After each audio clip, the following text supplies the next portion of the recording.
नमस्कार दोस्तों, मैं हूँ तितली और आपका स्वागत है मेरे चैनल ज्ञानी तितली में। ये तो आप जानते ही होंगे कि जब देवताओं और असुरों ने मिलकर समुद्र मंथन किया था, तब उसमें से देवी लक्ष्मी प्रकट हुई थी।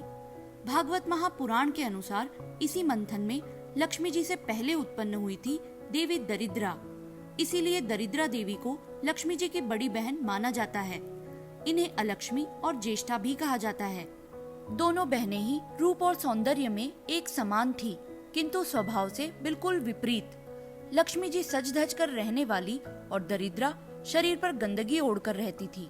जहाँ देवी लक्ष्मी धन धान्य की देवी है, उनकी पूजा अर्चना करने से धन की प्राप्ति होती है। उसी के विपरीत देवी अलक्ष्मी गरीबी और दरिद्रता की देवी है। इसीलिए इनकी गिनती समुद्र मंथन में निकले 14 रत्नों में नहीं की जाती। वहीं लक्ष्मी जी का वाहन उल्लू और दरिद्रा का वाहन काला कौआ है, जो कि हिंदू धर्म में अशुभ माना जाता है।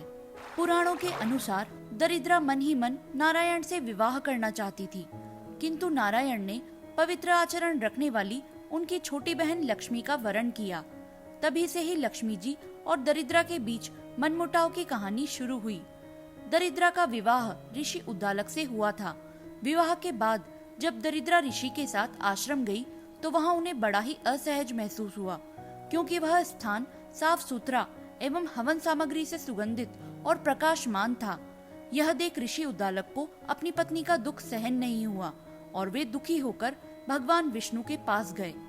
तब श्री हरि विष्णु ने उनका दुख समझा और दरिद्रा को मुनि के साथ रहने के लिए एक निर्जन वन दिया और साथ ही देवी दरिद्रा को रविवार के दिन पीपल के पेड़ में रहने का वरदान भी दिया।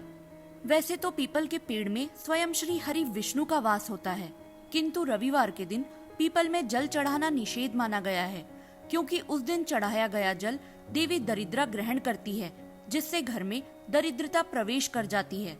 दरिद्रता और धन हानि से बचने के लिए यदि किसी व्यक्ति को पीपल का पेड़ कटवाना हो, तो रविवार के दिन ही कटवाने का विधान बताया गया है। इसके अतिरिक्त देवी दरिद्रा यानी अलक्ष्मी को खट्टी एवं तीखी वस्तुएं अति प्रिय है। अक्सर आपने देखा होगा कि दुकानों और मकानों के बाहर हरी मिर्च और नींबू लटकाए जाते हैं।